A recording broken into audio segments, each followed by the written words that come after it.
अस्सलाम वालेकुम नाज़रीन, मैं सबा मोहम्मद इल्म आगही सबके लिए चैनल के साथ आपकी खिदमत में हाजिर हूँ। पिछली दफ़ा मैंने आपके साथ एपैक के बारे में बात की थी।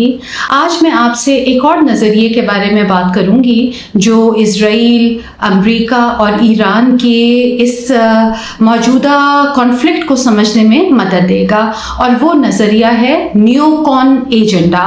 नियोकॉन स्टैंड करता है न्यू कंजर्वेटर्स के लिए। तो आए जानते हैं कि ये क्या एजेंडा है, इसके क्या मकासद हैं और इस एजेंडा को पूरा करने के लिए क्या क्या किया जा रहा है। आज की वीलॉग के लिए मैं जिस आर्टिकल से सारा मवाद ले रही हूँ वो लिखा है जेफरी डी सैक्स ने 13 जुलाई 2024 में। आर्टिकल का नाम है the NATO declaration and the deadly strategy of new conservatism. अब इस आर्टिकल की हेडलाइन में दो फ्रेजेस हैं जिनको हमें समझना पड़ेगा, एक तो नेटो को और एक न्यू कंजर्वेटिज्म को। नेटो स्टैंड करता है नॉर्थ एटलांटिक ट्रीटी ऑर्गेनाइजेशन के लिए। नेटो के बारे में मैं बाद में बात करती हूँ, पहले मैं न्यू कंजर्वेटिज्म के बारे में बात करूंगी। जेफरी सैक्स लिखते हैं कि for the sake of America's security and world peace, the US should immediately abandon the neocon quest for hegemony in favor of diplomacy and peaceful coexistence।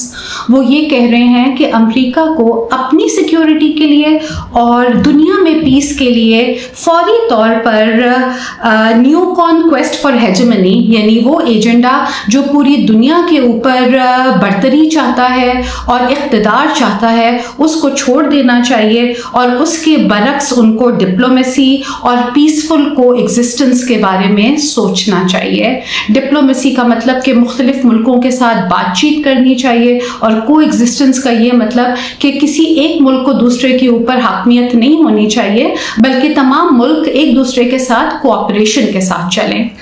वो ये कहते हैं कि 1992 में US foreign policy exceptionalism went into overdrive, यानी ये कि 1992 में यूएस का जो अपने बारे में इमेज है कि वो एक एक्सेप्शनल नेशन है, वो ओवरड्राइव में चला गया, यानी बहुत ज्यादा हरकत में आ गया।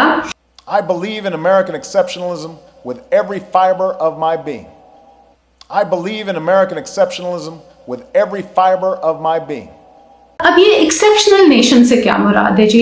इससे ये मुराद है कि अमेरिका के जो एलिट्स हैं या अमेरिका का जो तबका है जो हुक्मरानी में बिलीव करता है, उनका ये मानना है कि अमेरिका की एक ख़ास तकदीर है, और इस मुल्क की तकदीर ये है कि वो तमाम मुल्कों के ऊपर और तमाम दुनिया के ऊपर हुक्मरानी करेगा।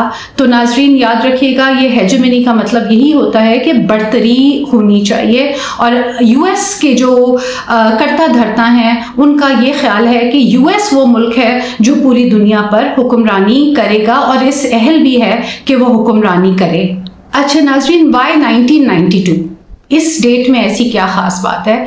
इस डेट में ख़ास बात यह है कि 1991 में सोवियत यूनियन का ख़ात्मा हुआ, और एक बड़ा मुल्क जो कि सोवियत यूनियन था वो छोटे छोटे टुकड़ों में बट गया, और उसके बाद फिर अमेरिका को ये यकीन हो गया कि अब पूरी दुनिया पर सिर्फ अमेरिका की हुकूमत कायम हो सकती है।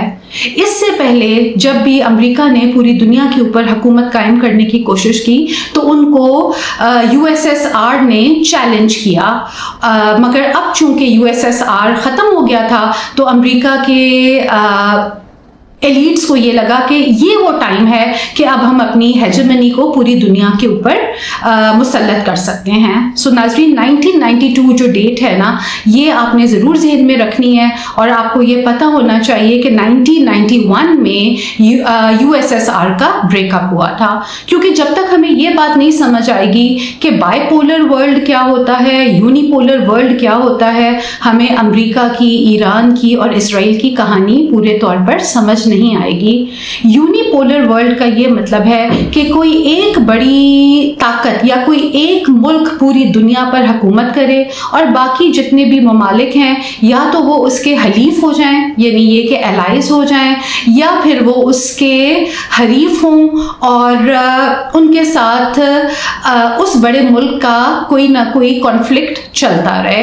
बाइपोलर वर्ल्ड का ये मतलब है कि दो बड़ी ताकतें दुनिया में मौजूद हों और जो छोटे मुल्क हैं वो ये फैसला करें कि उन्होंने इन दो ताकतों में से किसके साथ एलाय बनना है और किसके साथ अपने कॉन्फ्लिक्ट को जारी रखना है। तो 1991 तक दुनिया में बाइपोलर वर्ल्ड था, दो बड़ी ताकतें थी यानी यूएसएसआर और अमेरिका, और 91 में यूएसएसआर के टूटने के बाद सिर्फ एक ताकत रह गई जो कि यूनाइटेड स्टेट्स ऑफ अमेरिका था। और फिर अमेरिका के लिए बहुत आसान हो गया कि बगैर किसी चैलेंज के वो उन मुल्कों को कि जो कि अब तक उसके एलाइज नहीं बने थे उनको कंट्रोल करे, उनको डोमिनेट करे, उनके साथ कॉन्फ्लिक्ट करे और उनको अपने दायरे के अंदर लेकर आए। सो 1992 में इस एजेंडा को यानी यूएस एक्सेप्शनलिज्म और पूरी दुनिया पर इक्तदार के नज़रिए को मुसल्लत करने के लिए जो एलीट्स थे उनको हम न्यो कॉन्स कहते हैं, न्यो कॉन्जर्वेटिव्स। ठीक है जी। अब कुछ बात नेटो के बारे में भी कर लेते हैं।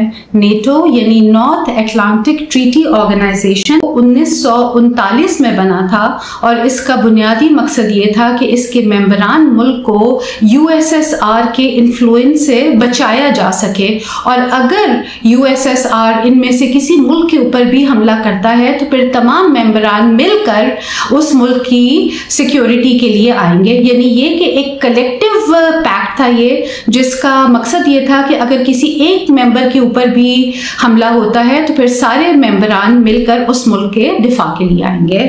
1939 में नेटो के 12 मेंबर्स थे, जिसमें नॉर्थ अमेरिका से 2 मुल्क यानी अमेरिका और कनाडा और बाकी मुल्क यूरोप के थे। मगर वक्त के साथ साथ इन मेंबरान में इजाफा होता चला गया और आजकल इसमें 32 मेंबर मुल्क हैं। नाजरीन, 1991 में जबकि यूएसएसआर टूट गया तो गुमान तो ये था कि नेटो भी ख़त्म हो जाएगा, क्योंकि जिस मकसद के लिए ये बना था अब उस काम की ज़रूरत नहीं रही। यानी कि अब यूरोपियन कंट्रीज़ को और नॉर्थ अमेरिका को यूएसएसआर से कोई ख़तरा नहीं था, मगर ऐसा नहीं हुआ। इसके बरक्स हुआ कुछ यूं कि वो मुल्क जो यूएसएसआर से अलहदा हुए थे, नेटो ने उनको भी मेंबरशिप देना शुरू कर दी। नाजरीन, ये बड़ा की पॉइंट है, याद रखिएगा कि जब यूएसएसआर टूटा तो उसमें से वो मुल्क जो आज़ाद हुए, जो पहले यूएसएसआर के अंदर शामिल थे, नेटो ने उनको भी अपने अंदर शामिल कर लिया। और ये बात जाहिर है कि रशिया को पसंद नहीं आनी थी, क्योंकि जब सारे मुल्क टूटे तो उसमें से जो बड़ा मुल्क सामने आया उसमें रशिया था, और ये वो यूक्रेन की और रूस की कहानी है जो तब हमें समझ आती है जब हम नेटो की एक्सपेंशनरी अज़ाइम को समझते हैं।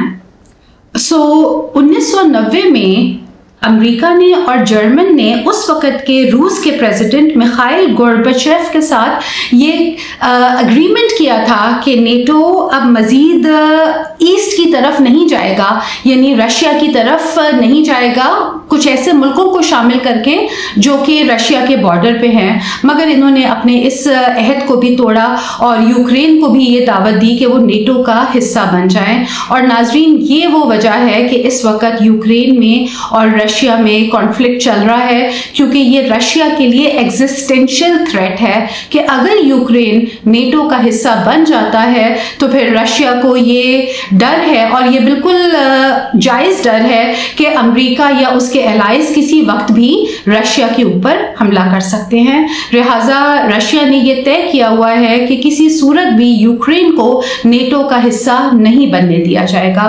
तो नाजरीन, ये तो हो गया यूक्रेन का और रूस उसका पस मंजर। तो आए अब ईरान और इजराइल के बारे में भी बात कर लेते हैं। सो नाजरीन, ये न्योकॉन आइडिया का जो बुनियादी मकसद है वो ये है कि कोई ऐसा मुल्क जो यूएस हेजेमनी को चैलेंज करे, चाहे वो मिलिट्री तौर पे करे, चाहे वो फाइनेंशियल तौर पे करे या इकोनॉमिक या पॉलिटिकल तौर पे करे, तो ऐसे किसी भी मुल्क को ये हेजेमनी हासिल नहीं करने देनी। और फिर हमें समझ आता है कि क्यों यूएस को चाइना से और रशिया से हर वक्त मसला रहता है और क्यों यूएस ने पूरी दुनिया के अंदर तकरीबन 750 बेसेस बनाई हुई हैं। जी नाजरीन, अमेरिका की 80 मुल्कों के अंदर तकरीबन 750 बेसेस हैं, जिनका मकसद यही है कि चाइना को और रशिया को कंटेन किया जा सके, ताकि चाइना और रशिया किसी सूरत एक ग्लोबल सुपर पावर के तौर पे उभर ना सकें और अमेरिका की हेजेमनी को चैलेंज ना कर सकें। सो नाजरीन, न्योकॉन एजेंडा को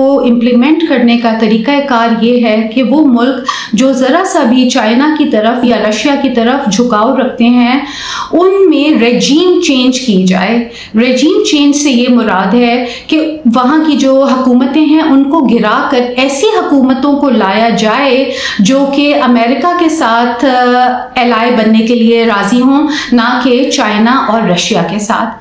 नाजरीन, ये बात याद रखिएगा कि जो मुल्क भी अमेरिका के एलाय बनते हैं फिर उनको वही करना पड़ता है जो अमेरिका चाहता है। और अमेरिका चाहता क्या है? वेल, अमेरिका ये चाहता है कि इन तमाम मुल्कों के जो मादनी ज़खायर हैं, जो ऑयल है, गैस है, सोने के ज़खायर हैं या इसके अलावा और भी कुदरती ज़खायर हैं, वो अमेरिका कंट्रोल करे और वो सारी दौलत अमेरिका की दस्तरस में आ जाए। और वो दौलत अमेरिका की अवाम की इस्तेमाल में नहीं आती, वो अमेरिका की एलिट्स की इस्तेमाल में आती है। सो नाजरीन, अब आप खुद सोच लें कि हमारे जो अरब ममालिक हैं जो कि तकरीबन सारे ही अमेरिका के हलीफ हैं, आप देख सकते हैं कि वहाँ पर डिक्टेटरशिप्स कायम हैं और वो अपना ऑयल और अपने तमाम वसाइल जो हैं अमेरिका को दे रहे हैं। और उनकी अरेंजमेंट यही है अमेरिका के साथ कि आप हमारी डायनेस्टी को बरकरार रखें, अवाम को हम सप्रेस करेंगे और हम दौलत आपके पास भेजते रहेंगे और आप हमें हमारी अवाम के शर से बचा कर रखें। सो नाजरीन, अमेरिका को मिडिल ईस्ट के रीजन में अपनी हेजेमनी को कायम करने के लिए एक एलाय मुल्क चाहिए जो वो सब कुछ करे जो अमेरिका चाहता है। और यहाँ पे नाजरीन, न्योकॉन एजेंडा और ग्रेटर ज़ायनिज़्म यानी अजीम तरीन इसराइल का एजेंडा इंटरसेक्ट करते हैं। यानी ये कि दोनों नज़रिए एक दूसरे के साथ मिलते हैं और दोनों का फ़ायदा होता है। अमेरिका का ये फ़ायदा होता है कि उसकी पॉलिसी को इम्प्लीमेंट करने के लिए उसको एक मुल्क या वहाँ की अशराफिया मिल जाती है जो उसका ये काम करती है कि उस रीजन के अंदर जितने ममालिक हैं, मसलन Iran, Iraq, Syria, Jordan, Turkey, Libya, इन सबको दबाए, इन सब के ऊपर हमले करे और वहाँ पर रेजीम चेंज करवाए। और इजराइल को ये फ़ायदा होता है कि उसका ग्रेटर इजराइल का ख्वाब पूरा हो जाता है। तो नाजरीन, जब हमें ये न्योकॉन एजेंडा समझ में आता है तो फिर हम इस बात को समझते हैं कि पिछले चंद दिहाइयों से अमेरिका इजराइल का इतना साथ क्यों दे रहा है। माना कि इजराइल की एपेक लॉबी का बहुत असर है, माना कि क्रिश्चियन ज़ायनिज़्म का भी बहुत असर है, लेकिन साथ साथ ये जो न्योकॉन एजेंडा है उनको भी इजराइल की बहुत ज़्यादा ज़रूरत है। आजकल बहुत सारे एनालिस्ट जो टीवी पर आकर तबसरा कर रहे हैं वो कुछ ऐसी पिक्चर पेंट कर रहे हैं कि जैसे बीबी नेतन्याहू ने, जो कि इजराइल के प्राइम मिनिस्टर हैं, उन्होंने ट्रंप को बेवकूफ़ बना लिया और एक अनविलिंग ट्रंप से वो काम करवा लिया जो कि बाकी प्रेसिडेंट्स ने नहीं किया था। यानी ये कि ट्रंप से ईरान के ऊपर हमला करवा दिया। लेकिन मेरी अपनी राय इससे कुछ मुख्तलिफ है। मेरा ये ख्याल है कि ये न्योकॉन एजेंडा है जिसको ट्रंप ने पूरा किया है। यानी ये कि ट्रंप और नेतन्याहू दोनों को एक दूसरे की ज़रूरत है। और नाजरीन, याद रखिएगा कि ट्रंप एक सिंगल इंसान है, इसके पीछे एक पूरी पॉलिसी है जो बहुत सारे लोगों के हाथ में है। तो अगर ट्रंप हट भी जाएंगे तो यही एजेंडा जारी रहेगा, क्योंकि ये एजेंडा पिछले 30 या 40 सालों से इम्प्लीमेंट किया जा रहा है। इसी तरह अगर बीबी नेतन्याहू हट भी जाते हैं और उनकी जगह कोई और आता है तो ग्रेटर इजराइल का और न्यूकॉन एजेंडा जारी रहेगा। हम एनालिस्ट से बाज़ औक़ात ये गलती हो जाती है कि हम फ़र्द वाहिद पर बहुत ज़्यादा ज़ोर देते हैं और हमें ये लगता है कि अगर ये फ़र्द हट गया तो चीज़ें बदल जाएंगी। मेरा ये मानना है कि ऐसा नहीं होता। एक ग्रुप होता है अशराफिया का जिसमें मिलिट्री इंडस्ट्रियल कॉम्प्लेक्स के लोग होते हैं, जिसमें ब्यूरोक्रेट्स होते हैं, जिसमें डीप स्टेट के लोग होते हैं, जिसमें बड़ी बड़ी कॉर्पोरेशंस के लोग होते हैं और इनका जो फ्रंट मैन होता है वो उस मुल्क का प्रेसिडेंट या प्राइम मिनिस्टर होता है। और अगर वो हट भी जाए तो ये जो पीछे लोग काम कर रहे होते हैं ये इंश्योर करते हैं कि पॉलिसी में कोई तब्दीली ना आए। और ईरान पर पहले इसराइल का हमला और उसके बाद अमेरिका का हमला दोनों इसी न्यूकॉन पॉलिसी का नतीजा हैं। इसके बारे में मैं आपसे अगले वीलॉग में मज़ीद तफसील से बात करूँगी। तो नाजरीन, ये था आज का वीलॉग। अगर आपको पसंद आया हो तो इसको लाइक, शेयर और सब्सक्राइब करें और जहाँ भी रहें अपना भी ख्याल रखें और दूसरों का भी ख्याल रखें।